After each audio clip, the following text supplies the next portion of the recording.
It is not anybody else's job to dance around your emotional triggers. It is your job to figure out where your emotional triggers come from. And the answer I always get without question is if they loved me, they would care. And they're not wrong. But if you loved yourself, it wouldn't matter. Welcome to This Empty Nest Life, the podcast dedicated to helping you embrace this transformative season with purpose, passion, and joy. In each episode, we explore stories, strategies, and insights to help turn your empty nest into an exciting new chapter. Whether you're redefining your identity, pursuing new passions, or finding peace in the pause, you're in the right place. Here's your host, the Empty Nest Coach, Jay Ramsden. Hey there, my empty nest friends. Today, I'm calling bullshit on the idea that life is empty once the kids leave home. And to help me do just that is the author of the book, Break Your Bullshit Box, Amber Fuhriman. Amber is an attorney, success architect, author, speaker, and master NLP coach who is redefining what it means to live a truly successful life. Amber began her career as a criminal defense and immigration lawyer in Las Vegas. But despite her professional achievements, she realized she was stuck in what she calls her bullshit box, a collection of excuses and beliefs keeping her from true fulfillment, and that she needed to break free from her mental barriers and design a life of true alignment and joy. Okay, folks, you ready for some powerful insights into how we hold ourselves back and how to shatter those hidden limitations? Well, let's get into it. Amber, welcome to This Empty Nest Life. Thank you so much for having me. I'm excited for this conversation. I am too, especially because you talk about a bullshit box and people may be like, all right, I didn't know that your episode was going to be explicit this time, Jay, but you know what it is? Sometimes we have to call bullshit on ourselves. Exactly what is your bullshit box and how have you helped people break free from those beliefs? Yeah. So, first of all, what it is, this concept really came to fruition for me when I was talking about being so good at compartmentalizing. I could take all of my trauma, I could take all of my experiences and put it in this box that I never intended on opening, never intended on sharing with the world. And then I focused on success, focused on the other things. If it's not education and career, it's kids, it's whatever demands our attention at that time that we're able to put ourselves on hold for. And at some point in time, that thing no longer silences the things that we feel, that external thing, the career, the kids, whatever, we're still us inside. And as soon as we start thinking, I've got all these experiences I want to talk to somebody about, I want to share with people, I think my experiences would really help somebody, then you get the, why would anybody listen to you? People are going to judge you for this. People are going to think you're crazy. Oh, now you just want attention, or all the things that pop up. That's the bullshit, right? I tell people all the time that it's the things in your compartmentalization box that you think bring you shame or judgment or fear of guilt. Those things are the things that make you human and connectable and people want to hear. And it's the bullshit that keeps us from sharing that. The things that are loud, the gremlins of, if I tell somebody this, then they will think this about me. Those are the lies that we've been told that are holding us back. Okay, that's perfect because that happens so much in this emptiness life is people get to that point and they compartmentalize that, oh, I am having a hard time. And, right, everybody sees it as, oh, this is like amazing. And why are you having a hard time? You should be happy and joyful and all the things. And some people aren't. So there's so much shame and guilt in there and they just stuff it down and they don't talk about it. And they put on the I'm fine face Yes. that they get stuck with. Yeah. So how do people start to even, I don't know, is the bullshit box like Pandora's box? If we open it up, a bad thing's going to happen? No, it's exactly opposite. If we don't open it, bad things are going to happen, right? If we don't open, let me go back. If we don't open the compartmentalization box, bad things are going to happen, right? This is where my journey really started. Was I had the career. I had everything I had worked for. I was making the money I thought that I should have made. I had the law degree. I was the first person in my family to go to college. And instead of this, success and fairies and rainbows and all the things, I started having panic attacks because I didn't open this box and have conversations. So I believe that our bullshit should be kind of shoved in this box. We should acknowledge that it exists, but we refuse to give it light, kind of like gremlins, right? Don't feed it after midnight and don't get it wet. Perfect. My people will get that reference, so that's Yes, good. yes. There's actually a chapter in my book called All Gremlins Are Assholes, Even the Cute Ones, right? Because it's those fuzzy excuses that we think are keeping us safe and warm that feel good that are the most dangerous because we don't know they're holding us back. We think it's just warm and comfortable, and that's where we're supposed to live, right? And those are the ones that we unintentionally feed after midnight, and then they destroy our lives. So when we start really getting honest, I think the first thing we get to do is acknowledge that society has done a huge disservice to both men and women about what life is supposed to look like. Women are supposed to put themselves on hold and take care of a family. Men are supposed to not feel their emotions, and they're supposed to be the providers. And if either of those two identities get pushback, then we start questioning whether we are normal or whether we fall where we're supposed to. Well, all of those things are external to us. And that's great when you have some little human to raise to focus on. But when those little humans are now self-sufficient and you no longer have somebody to put yourself on hold for, then where does your entire identity go? And that is the equivalent of my career height, my panic attacks, because I had everything and did everything I was supposed to do and nothing changed. So when we focus on something else external of ourselves and nothing changes, eventually we've got to deal with us. Oh, yeah. So that hits on, I think, a pretty big point for people is like the self-identity of being a parent as opposed to being a person. You don't deal with who you are, maybe who you wanted to be. So so many people have kids early on, right after college, even before college. They don't go to college. They've never had a chance to be a kid, learn what they like, all of these things. And that all gets pressed down. And then when they're actually forced to face it, that's when things get real. Yeah, and it also goes a little bit further than that. So what's interesting for me is I'm not a parent. I never wanted kids. So I don't get to come at this from the parent standpoint. I get to come at this from the identity standpoint, the human behavior standpoint, but more importantly, the daughter standpoint, because I had the mom that had me young. And I know, even though she was very loving, I never felt truly connected with her. And my dad died when I was 18. And I remember having a conversation with her maybe 4 years ago. And I said, I'm really jealous of the relationship that you have with my brothers. And she said, well, why? And I was like, well, you were the mother to them that I feel like I didn't get. And she said, Amber, if your dad hadn't died, I would have been the same mother to them that I was to you. I knew you were mine. I knew that I loved you, but I didn't want to grow up to take care of you. Like I wanted to live my life. And to me, that was the most freeing statement. Like most people will look at that and say, how could a mother say that about their child? But to me, it was, the lack of connection that I felt, the burden that I felt like I was sometimes was never about me. It was about my mom dealing with the fact that she had me young and was doing everything she could to protect me from her dreams dying. But unconsciously, that gets passed on to your kids, whether you want it to or not. So we get to have these real conversations from a trauma place of I was young and I wasn't perfect. And forgive me because I've never been a parent of somebody your age before.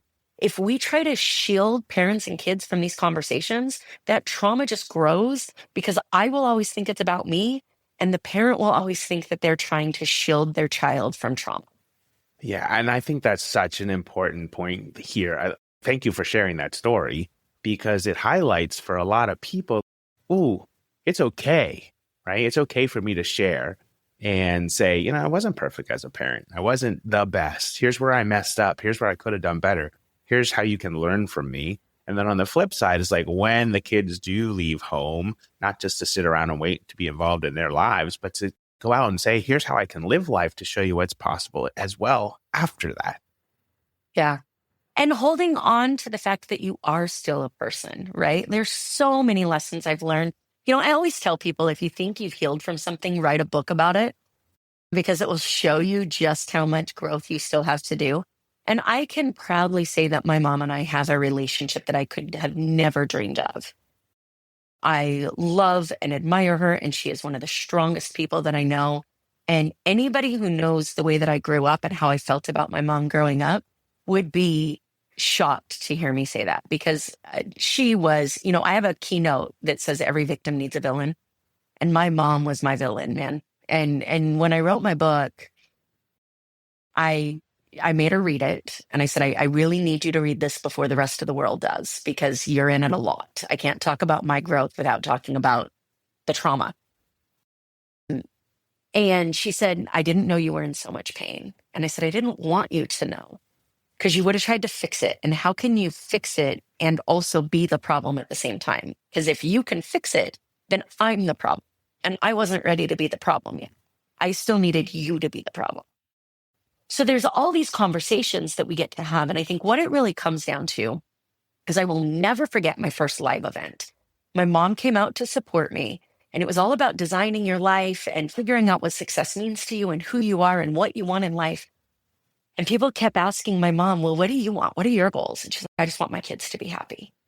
Well, what are your goals? I just want my kids to be happy. And over again, people were like, yeah, but what do you want? I just want my kids to be happy. And she had this breakdown. And she was like, if one more person asks me what I want, I don't want anything but my kids to be happy. And that is a problem, whether we see it or not. Like, you have to have an identity, because what happens when you don't have control over your kids' happiness anymore? Who are you outside of that? And that's why I see the biggest crash when kids leave the house is your whole identity is in your kids being happy. You stopped being human, and now you're just expected to be human again because they're 18 and self-sufficient. Stay with us. We'll be right back. Hey, my emptiness friend, if you're into this episode and you want even more, you might want to consider becoming a This Emptiness Life VIP for just $5 a month. You know, that good old cup of coffee. You get access to exclusive extra content, bonus episodes, shout outs, and even meet and greets over Zoom. When you're ready, head over to podcast.thisemptinesslife.com and click on subscribe. It's a super chill way to support the show and connect with us a bit more. Okay, thanks for tuning in. Now back to the show. And also there's this whole waiting game too, of waiting for them to like finish school or do well there, waiting for them to get engaged, or waiting for them to get married, or waiting for them to have your grandkids. There's too much waiting. And that is because you haven't released or found your identity as just a human, as opposed to being a parent. And so I love that. Did your mom, did she break down because people were asking the question, or did she break down because she was like, oh shit, I better figure this out? She broke down because what I can perceive, I don't know. I'm not in her head. Yeah. She doesn't want anything else. Like, she has always been 100% okay being a wife and a mother, which is what made it so hard when my dad died. You know, part of my mom and my struggle is I was 18. I was a grieving daughter who lost my dad suddenly, went to bed one night. My dad was my father, woke up the next morning, he was gone. She was a wife and mother of an 8 and a 10-year-old little boy, 2 little boys who had just lost their dad. I was the least of her worries, but I still needed my mom, right? Of course. So here I am, a grieving daughter that can't understand why my mom doesn't love me, because she doesn't want to take care of me or nurture me, because that's not her personality. And now I'm the least of her concerns because I'm self-sufficient. And in my selfish brain, because humans are selfish, it took me 20 years to realize that my mom was trying to be a grieving widow, take care of 2 kids, support herself, support the kids. Like, the fact that she couldn't give it any energy to me is because she only had so much to give. And I was the one that was going to take care of myself. And once I understood that, my anger turned to compassion. And so I think that, I talk to parents all the time and they say, I'm just afraid I'm going to mess my kids up. And I'm like, you are. Yeah. And some level you will. And if you try not to, you'll just mess them up in different ways. The best that we can do is help them find the tools and resources to unmess themselves up at some point in time along the way. And the best way we can do that is by being human and being ourselves and having hard conversations. I think the natural parental thought is, let me shield my kids from pain, but they see it, and it never ends out the way that they want. No. But I'm curious about your mom. You said she played the villain in your book. That's part of the story. Yeah. Was she the impetus to write the book, or did that just come from something else? No, I think I wanted to share my story with being a high functioning, highly successful woman in a male dominated profession that never wanted kids. So I'm pushing up against, I was raised in a very religious community. So I'm pushing back against all the stereotypes. I don't want kids. I'm going to school. Career's more important than family. All the stereotypes. And then I get it. And I have panic attacks and anxiety attacks in a profession where you're not supposed to feel things. So now I'm talking about human feelings in the legal profession where we don't have those things. Yeah, you're not supposed to. It's just black and white, right and wrong. And so as I healed and I kind of found my way in being human again, I did a podcast interview with a pharmacist who said that grad school trained the human out of her. And I related to that. I think being a parent sometimes trains the human out of you as well, because you take all of your focus and put it on somebody else and you're not thinking about yourself. So for me, when I got to the other end of it, I just wanted to share my experiences. I wanted to share my experiences with grief. Losing my dad was a pivotal moment in my life. He was my best friend and the only parent I felt like I had growing up, even though that's not true. So for me, it was like, how do I take my life experiences and show people the way that limiting beliefs build in our brain based on our life experiences? And the only way I know that is to be completely raw and transparent and honest about my experiences. And because so much of my blame game was on my mom because she was an easy target, I couldn't accomplish my goal without sharing that story as. Of course. It's easier to blame somebody else than to blame ourselves. 100%. Right? For taking responsibility or becoming that adult who's like, okay, I do have to take responsibility for my own bullshit. Yeah. Whatever that looks like. It's easier to be like, oh, because of. Yes. Yeah. Yeah. And you know what's so interesting is I finally got to the point last year because my brothers had a different relationship with my mom than I did. And I finally got to the point last year after a conversation with my brother who described my mom as the strongest person that he knew. And I'm like, really? Like your mom? Because my mom and your mom are the same person. And my mom's not the strongest person I know. So we started talking about our experiences. And then it hit me like, how strong does one have to be to become a single parent overnight, to raise 3 kids that have never gone to jail, are self-sufficient, that, don't blame. I mean, I think we were kind of always taught that your life experiences are your life experiences. They're not going to be an excuse for really bad behavior. That doesn't exist in our world. And I was raised that way from a young age. I grew up on a farm. I think that had a lot to do with it. You have responsibilities. You're going to take care of them. You can have life, but you're still going to be productive and a good member of society. So when my brother and I started comparing notes, it started to hit me how unfair I had been to her because I was still grieving. And when I stopped the identity of this grieving daughter and looked at what she went through, all of a sudden she was the strongest person I know. And then once that lifted, I was faced with all of these pieces of evidence of what my life could have looked like if I had the coddling mother that I thought I wanted. And I look at people who can't make their own decisions and can't survive on their own. And I look at the resilience that I have and the independence that I have. And I know that comes from feeling like I wasn't supported, even though I was. So I could have the mother that made all the decisions for me and loved me more than anybody else in the world. And then I would have the life that I see in some people. And I don't want that life. So we have to be grateful for the things we think weren't the way we wanted them, because they created the strengths that we have now.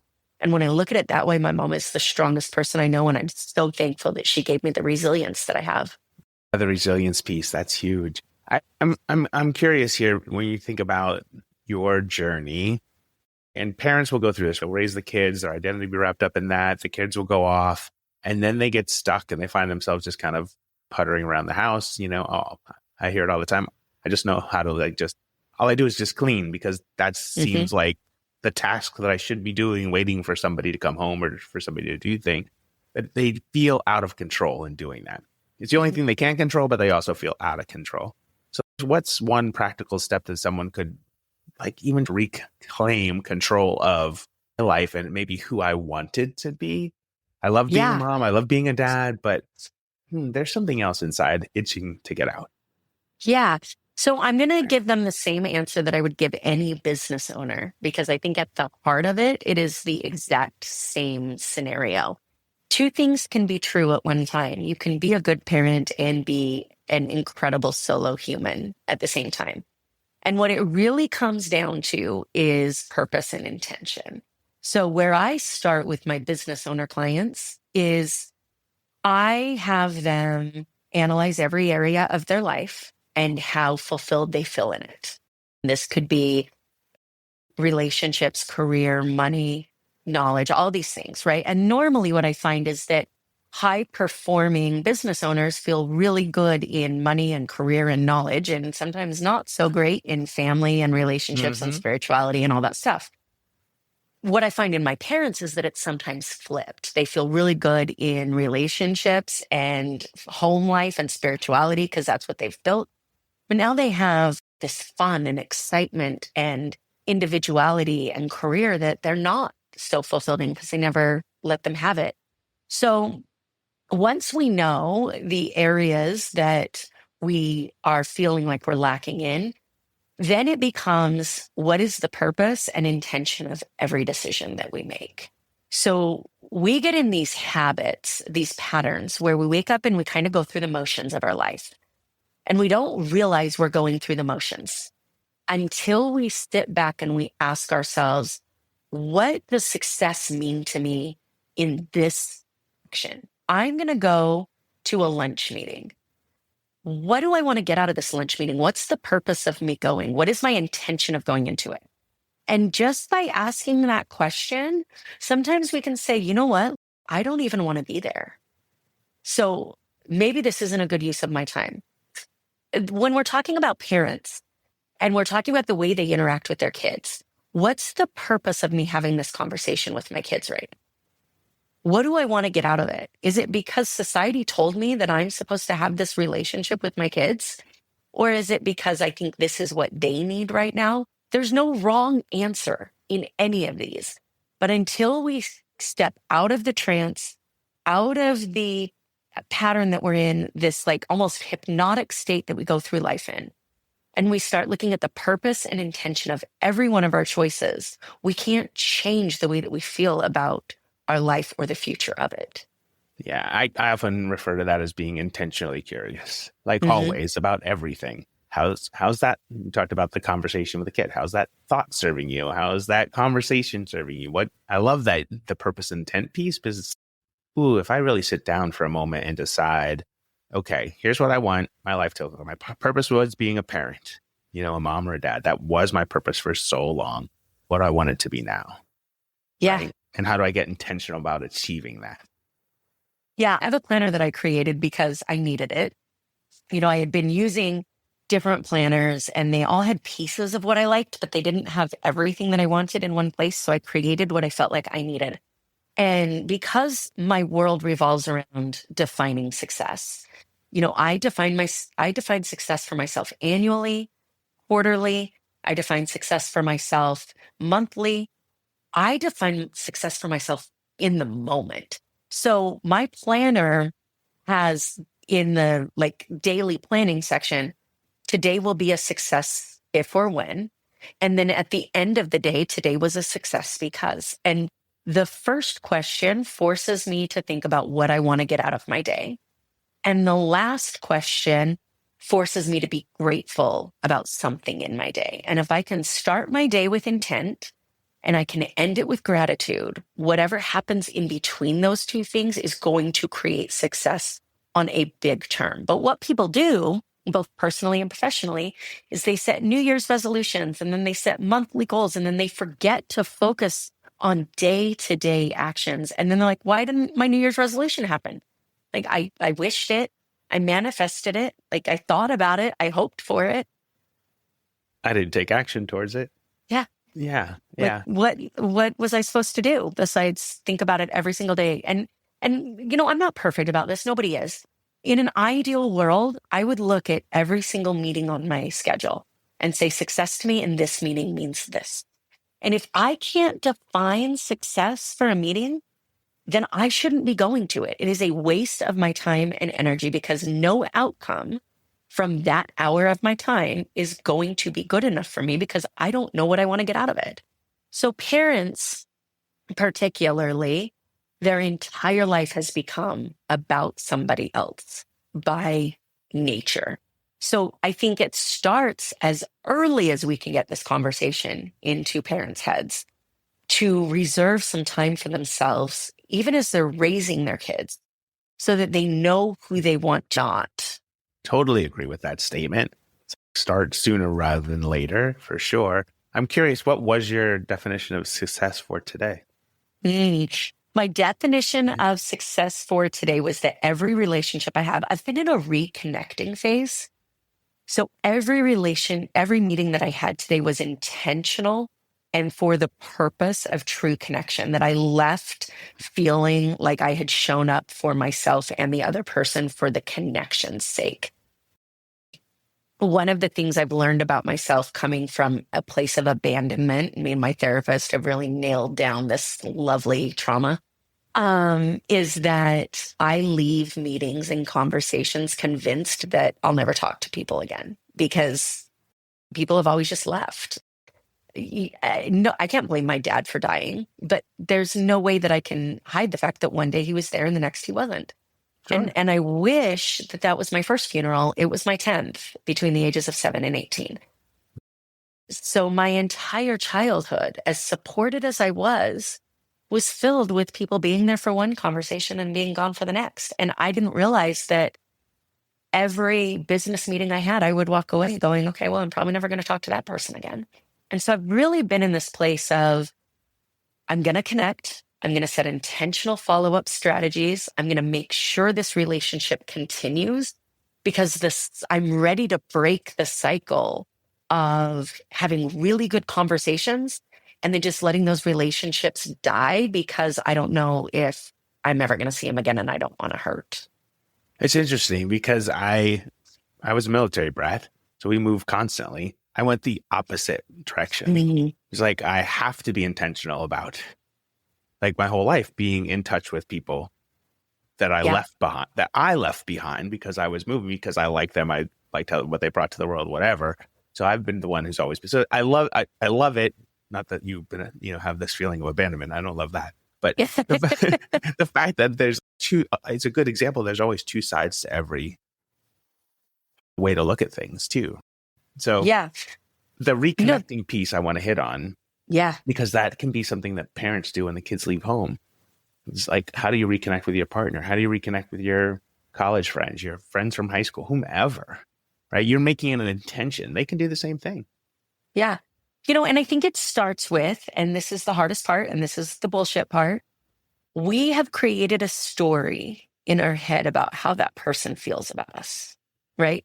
Oh, so of course, yeah. We dropped the ball at some point in time on connecting. And in our head, we've created the story that we are this horrible person that they now hate forever because we forgot their birthday. And we're going to call them and they're going to be like, you don't even care about me. What are you doing calling me? Well, in all reality, how many times have we then sucked it up, made that call, and they're like, I really needed to talk to a friend today. I'm so glad you called. Or it's so good to hear from you. Like, I just had lunch with somebody last week where I said, I am so sorry that I feel like every time we sit down and talk, we have these beautiful connections. And then I feel like I push you away and I drop the ball on reconnecting. And I'm sorry that I haven't been the friend that you deserve. And she goes, I'm really sorry that you feel that way because I've never felt that way about you. And we write these stories. Like, this is the bullshit. We write these stories in our head. This person thinks this about me because it's how we feel about ourselves. So the first step to reconnecting is to dropping the guilt and the shame and the story and saying, we're human and they're going through their own life. They probably didn't even realize we were gone as much as we think they did because they're raising their own kids. So pick up the phone, make the call. And if they say the time for our friendship has passed, like, at least now you know and you can stop wasting time on it. Yeah, exactly. Or even they probably perceived it as, well, you were there when I reached out to you. Yeah. As opposed to, I didn't do it enough back this way, but when I needed you, you were there. So then, of course, I've never seen you that way. Yeah. So it makes perfect sense. So it's a great strategy for people to consider is, just pick up the phone. There's a really good book that I suggest my business owners read that is coming up in this conversation, so must be relevant for parents as well, called You're Invited. And it's written by a guy named John Levy. Have you read this? I have not, no. Okay. It's written by a guy named John Levy, and he created these influencer dinners, which have become wildly successful, that now it's by invite only. And it's meant to strip the external identities and allow you to connect with the human. So he brings 10 to 12 people together. They cook dinner together, and you are not allowed to tell anybody what you do for a living until you sit down to eat. So the entire time you're cooking dinner, you're talking about your life, your passions, your family, what makes you tick. Nobody knows what you do. And then you find out you're sitting with like some of the smartest people in the world. And this is done by design because you can have like the smartest person on the planet will look at somebody and feel imposter syndrome because they see something that they wish they were in somebody else. So it's meant to strip all that and allow you to be human. He talks a lot about the psychology of connection in this book. And one of the things that he says is that humans need to be needed. As a species, we need to be needed. We also hate to ask for help. So if you want deeper connections, the way to get deeper connections is to ask for more favors because you give the other person the opportunity to be needed. And it's contrary to everything we've been told and raised, which is don't be a burden, don't need other people. But how have we felt when somebody's reached out and said, I was having a bad day and I really need a friend to talk to? Are you available? As opposed to how do we feel when we make that call? We feel like a burden when we make it, but we feel thankful when it's made to us. What makes us so special that we think we should deny people of the right to feel thankful because we felt like a burden? One of the very first things I did with my very first coach was to learn how to say thank you, right? When I was getting ready to leave a position and I was like, I don't want to deal with all the people, all the things, that you want to, people are like, oh, this, that, or whatever about you. And just being able to take a compliment and say thank you, because when you don't, then you rob that person of the ability to say thank you. It's the same thing. You rob that person of the ability to be helpful. And what a powerful thought that is. Yeah, and this goes back to the programming, right? So, we are all programmed throughout our life. I wish that we could shield our kids from programming, but it's generational. So your beliefs from a neurolinguistics programming standpoint, your beliefs, your values, your morals, they're normally formed by the time you're 8. And then from there, we have limiting decisions that pop up, which something happens. For example, we make a sales call, somebody yells at us, and now we suck at sales and nobody ever wants to talk to us again. And we carry that for as long as we decide to believe it. The core of who we are, unless we intentionally face it and adjust it, is normally written by the age of 8. The starting point is where it gets a little murky. The starting point is 0. 0 varies. Some people believe in generational trauma. Some people believe in past lifetimes. Some people believe that life begins at conception. Some people believe that life begins at birth. Your definition of 0 and somebody else's definition of 0 is completely different. So I remember when I was first learning neurolinguistics programming and I was getting certified in this. And I was working with somebody who we were talking about their relationship with anger. And I was following my script and I asked her, when was the first time that you experienced anger? If you were to know, was it before, during, or after your birth? She goes, before. And I'm like, that's not possible. In my head, I'm like, that isn't a thing. Like, I'm an attorney. I require scientific facts, and that's not a thing. And I said, okay, like, Amber, keep going, keep following the script. And I said, past lifetimes or past generations? And she goes, past lifetimes. And I'm like, this is such a crock of crap. And I said, okay, Amber, keep following the script. I said, how many lifetimes? And she goes, 4. And I said, can you see the event? She goes, yeah, I'm on a pirate ship. And at this point I got up and I was like, no. So I go talk to my trainer and I'm like, is this real? She goes, does it matter? And I'm like, yes, it matters. Like, I live in the world of science and citations and all the things. It matters. And she goes, and this statement changed everything about how I communicate. She said, if she thinks it's real, it's dictating every decision that she makes. What you think is irrelevant. And I was like, I don't think it is, but I'll buy in for a minute. So I go back and I finished this exercise, and it took me a while to really buy into the fact that the heart of communication is understanding that you see the world differently than I do. And I can disagree with the way that you see it, but I cannot disagree with your right to see it that way. So when we look at our political world right now, or when we raise our kids and we don't agree with their choices, or when we're in a business partnership and we're wondering why somebody keeps making the same crappy money decisions every single day with our shared money, we can disagree with the way that they see the world, but we can't communicate with them unless we respect their right to see it that way. It's so powerful for people to look at that. And I think that's such an important topic for us to consider as the kids leave home, is to say, oh, yes, they're leaving home and they're going to make choices that I may not agree with, that I may agree with. There's different levels of that. And being able to look at that and say, oh, before I give advice, because, parents, we're really good at that. We give a lot of it, but being able to hold off on that because it is their choice to see it that way. Yeah. If your listeners are brave, and I will preface this by saying it requires a lot of courage, a lot of bravery, and a lot of patience with yourself. When you start to feel the need to control a situation, shelter your children from the choices that they're about to make and the consequences of those choices, I would venture that 9 times out of 10, it doesn't actually come down to your kids. It comes down to your identity as a parent in your ability to protect your kids. So I often find myself asking the question when I'm emotionally heightened about anything, what about this is about me? Because it's never about them, right? So I always tell people that somebody else's actions are about them.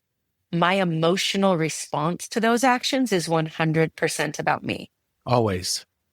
My kids get to make choices. Like, parents obviously never want to put them in a situation where, or allow them to stay in a situation where they are physically in danger.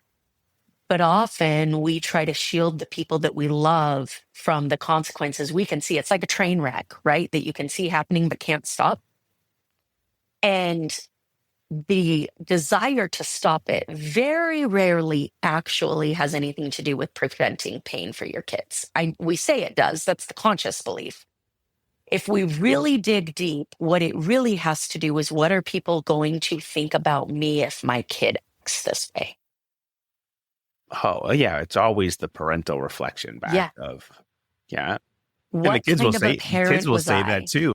The kids will do that when they're teenagers just to piss you off, to be like, oh, you teenagers are embarrassed me, right? worse. Aren't they horrible? You embarrassed me by X, Y, and Z. It's interesting how in reverse to say, ooh, if a child fails or isn't good, quote unquote, good enough for whatever reason, it's a reflection on me, as opposed to be like, no, it's a reflection on them. They're a human. They have free Yeah. will. They get to choose Yeah. and do as they want. And they get to, and this is probably one of the hardest things for parents to accept, or people to accept. I say parents because I know who your listeners are, people. They get to have the values they want to have, even if they are not the values we want for them.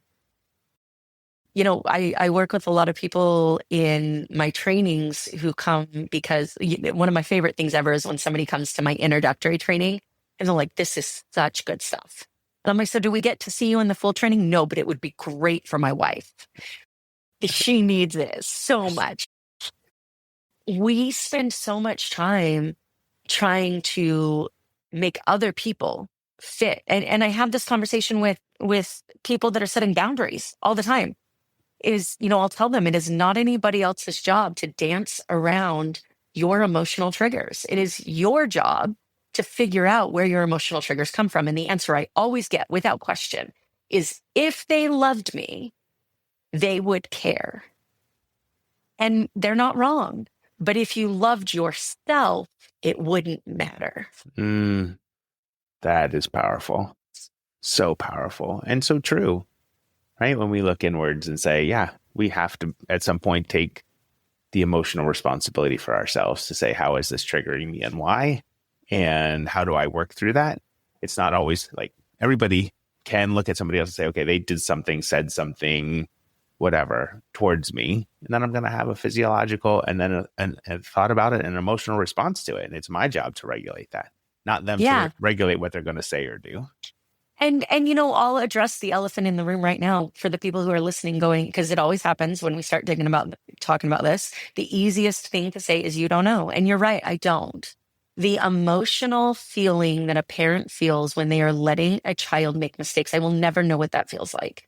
And I respect the fact that it is hard as hell to do. I'm not saying it's easy, and I'm not saying that you shouldn't feel emotions about it while you do it.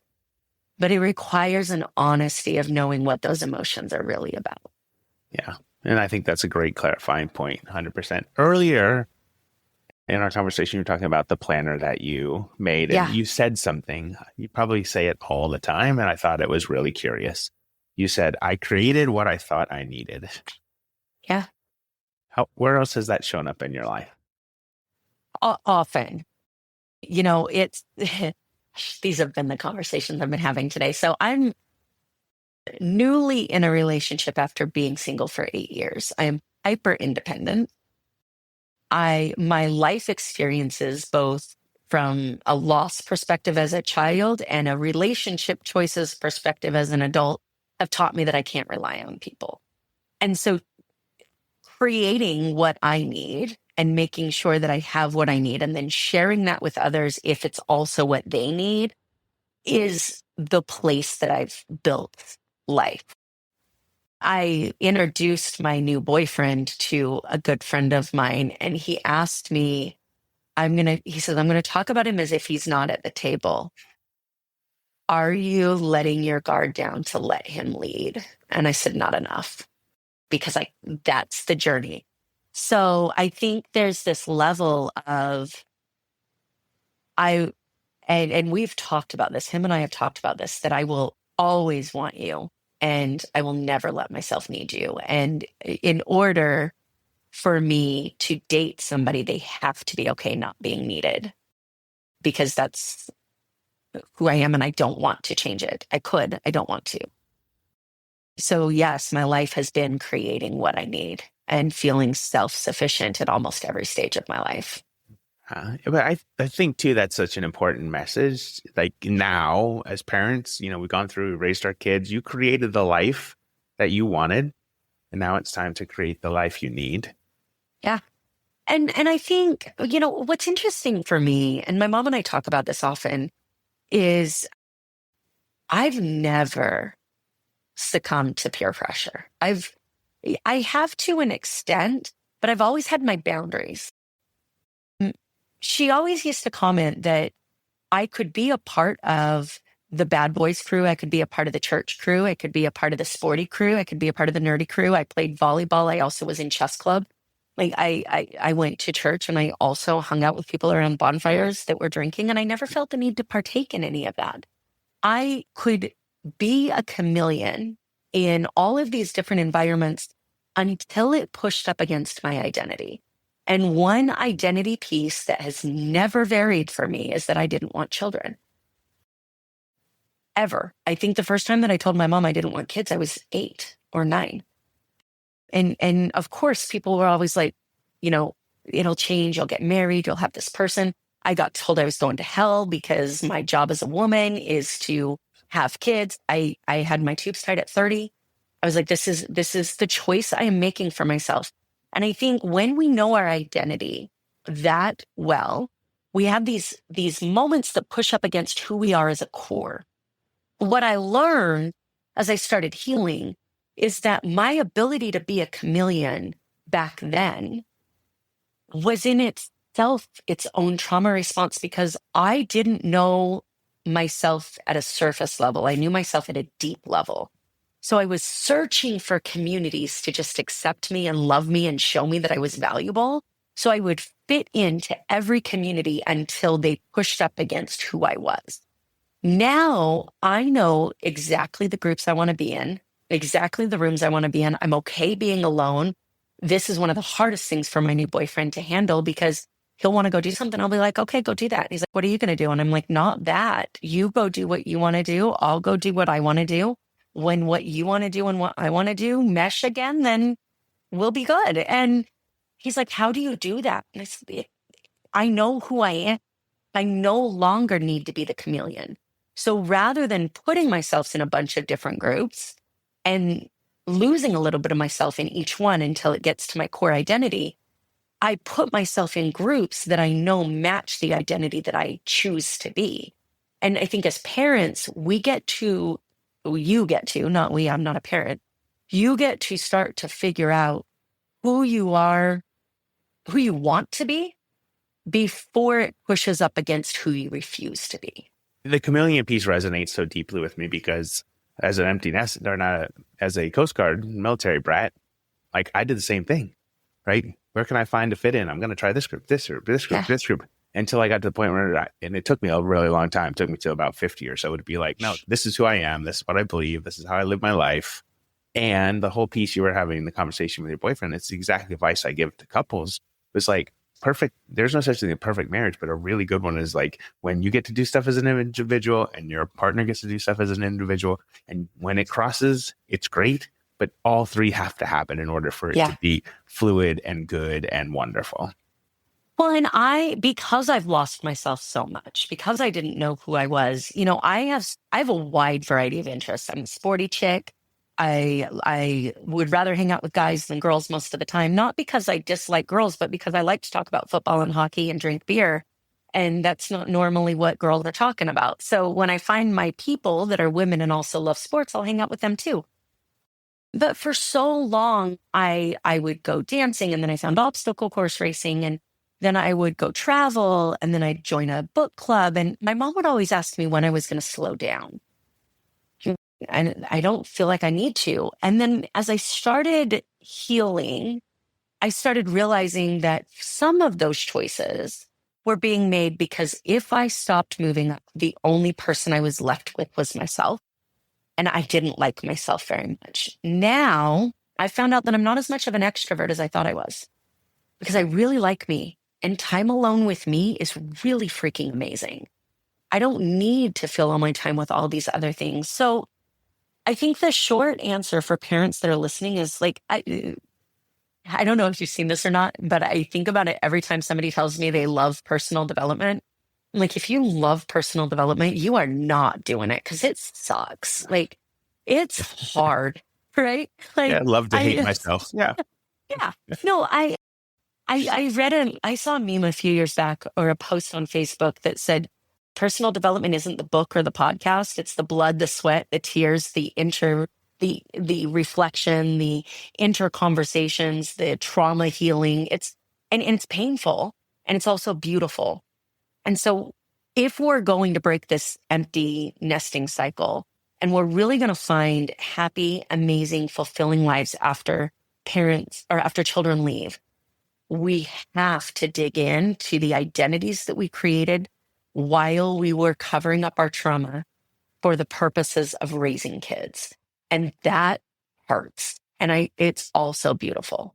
Yeah, and I think that's a great way to close this episode. That was such a powerful point. So I appreciate you bringing it up. I'm curious, before I let you go, right? You've done a lot. You've shared a lot. I appreciate you being here. What's one thing you learned about yourself in writing your bullshit box? Well, one thing I learned about myself is, first of all, success is not a destination. If my mom said something to me growing up that I didn't listen to, because I don't listen to anything my mom said growing up, that it was about money. And it said, if you can't make it on $1,000 a month, you'll never make it on $100,000 a month. And I thought, how can somebody not make it on $100,000? That's stupid. If you don't feel successful with nothing, you will never feel successful with everything.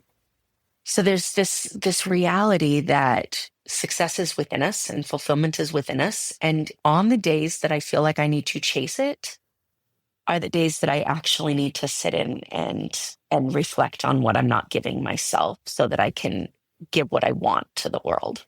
Mm-hmm.